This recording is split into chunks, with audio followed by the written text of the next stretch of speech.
Okay, this is an important one. Well, they're all important, but this is also important. Having gratitude. Gratitude is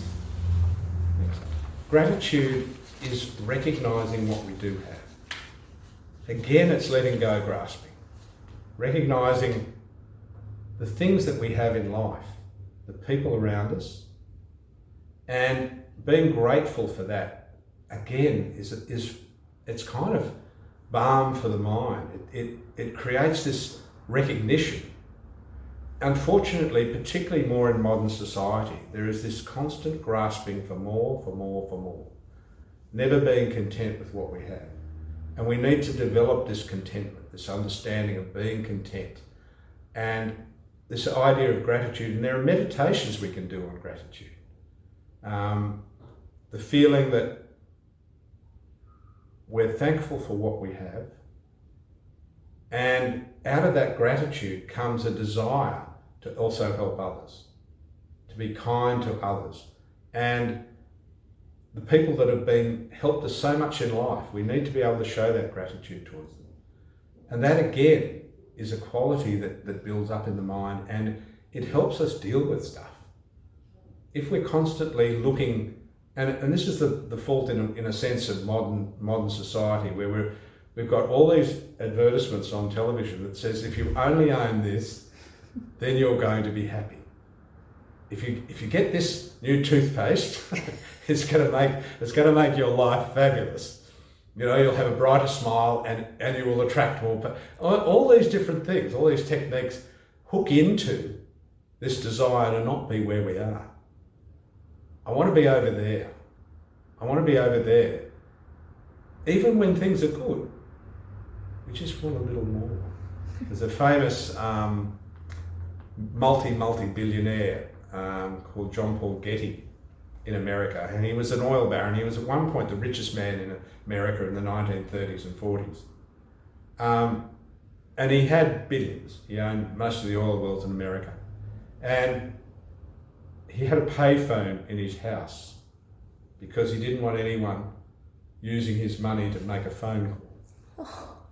So he paid to have a payphone installed in his house, so that if anyone rang up, he didn't have to pay for it.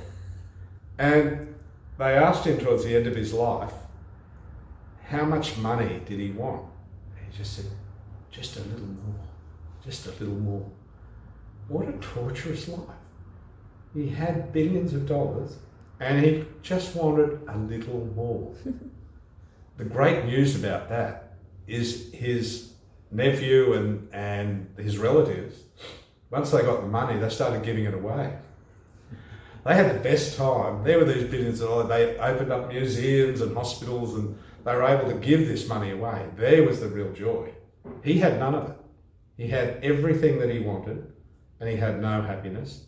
And they got it and they had great happiness. And they become very powerful altruistic people in America, helping many, many people. When we give something to someone, we feel joy for it. It's just a natural occurrence of our minds. And so we can give at any one particular time. Again, and I like giving examples because I think it illustrates ideas. And these are examples that when we look at it from a Buddhist perspective, we can see how this works. But these things happen naturally. I was at a central train station many, many years ago, and there was a woman walking along the platform that was literally bent in half. She was just walking along. And I'm watching this from a little bit of a distance, and I see this young guy get up, and he goes over to her and he just touches her gently and says to her, "Can I help you?" Which I thought was really touching. And she turns around with this smile that lit up the platform and said, "No, sweetheart, I'm perfectly fine." And it was just like, here's this woman that you would think being incredible physical suffering. And she actually had this wonderful light in her. And I thought, here's this wonderful guy who goes up to help her. And there's this return, "No, darling, I'm perfectly fine." And I just thought, wow, that's amazing. And if we are present to things like that, if we absolutely observe, we can see these amazing things happening in our lives. right in front of us. But if we're sitting there completely distracted by the future or the past, we don't see these gems. And when we look at this, we can go, okay, there was this generosity of this young man, and he received this wonderful energy back. And I thought this was a wonderful exchange. And a story I've told many times, this was with my Lama. And again, this is about connecting with people and being present and having gratitude, which fills us with this joy of living. Not this, oh, life's terrible, it's horrible. It's not going to get any better than what you have. It's what your mind does to make it better. We can't stop the world happening the way it is. And at the moment, the world's under extraordinary pressures, but it always has been. Samsara has been a very difficult place. If you were living in Roman times and you were called up to be in the Roman army, or if you were living in Carthaginian times when you were attacked by other countries, things have been going on constantly. We've had 200,000 years of evolution, and we haven't worked it out. We haven't worked out how to make peace with all countries and everybody else. So we have to make peace within ourselves. We have to generate it ourselves. And by doing that ourselves, we become resilient to the difficulties of life. That's what I'm talking about, this ability to start working on our own understanding, our happiness and our compassion.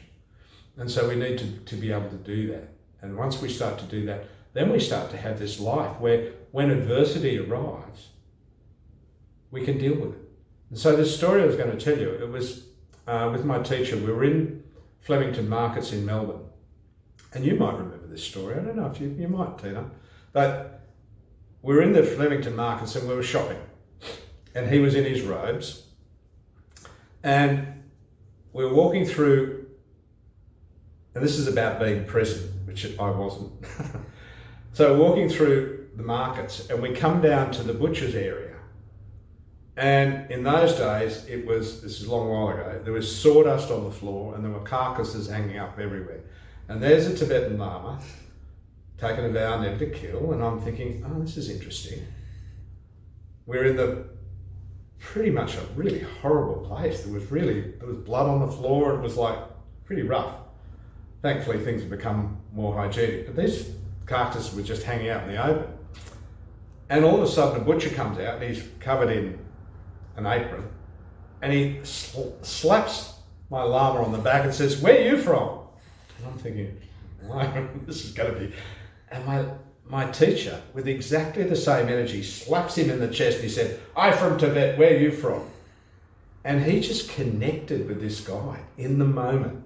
He didn't judge him, he didn't say, oh, blah, blah, blah. He just connected with him. And then another butcher came out. And they're all standing around, and he's doing it too, shutting them and talking and laughing. And then we start walking out, and I turn around, and there's these people, these butchers just beaming. Just connected, okay? He was absolutely a moment. I would have walked through and, nothing would have happened. But there he was, an opportunity to give back to people. And that was, I think, important. And then we walked further up, and again, being mindful, seeing an opportunity to help and to give. We walk up, and there's a woman, just getting out of the Mercedes-Benz in the street, and she's lifting all these boxes out. And these boxes look like they're a bit difficult. And my teacher runs, in his robes, and grabs the boxes and lifts them all onto the pavement really quickly, helps her with it. So there he is with the butchers. Now he's with this quite wealthy lady in Mercedes and helping with the boxes. I get there and he's taken off. He's walked down the street. And this is very embarrassing. She turns to me and says, "Oh, thank you." And guess who says, "Oh, you're welcome"? Me. And I did nothing. And I thought later, my teacher did that as a teacher, just to embarrass me. And remember that you can be on the spot to help people immediately. And that again gives you joy in life, this ability to give back. And so that's why we need to be grateful for the difficult situations, because it teaches us how to deal with life. So instead of seeing something as a disaster, we see it as a positive way of, how can my mind work with this difficulty? And how can I be more focused to be able to achieve a better life for myself and others? And as I mentioned, anything that you're doing for yourself, if it's creating positive karma, then you're creating positivity for someone else as well as ourselves. So, okay. So the next thing I want to talk about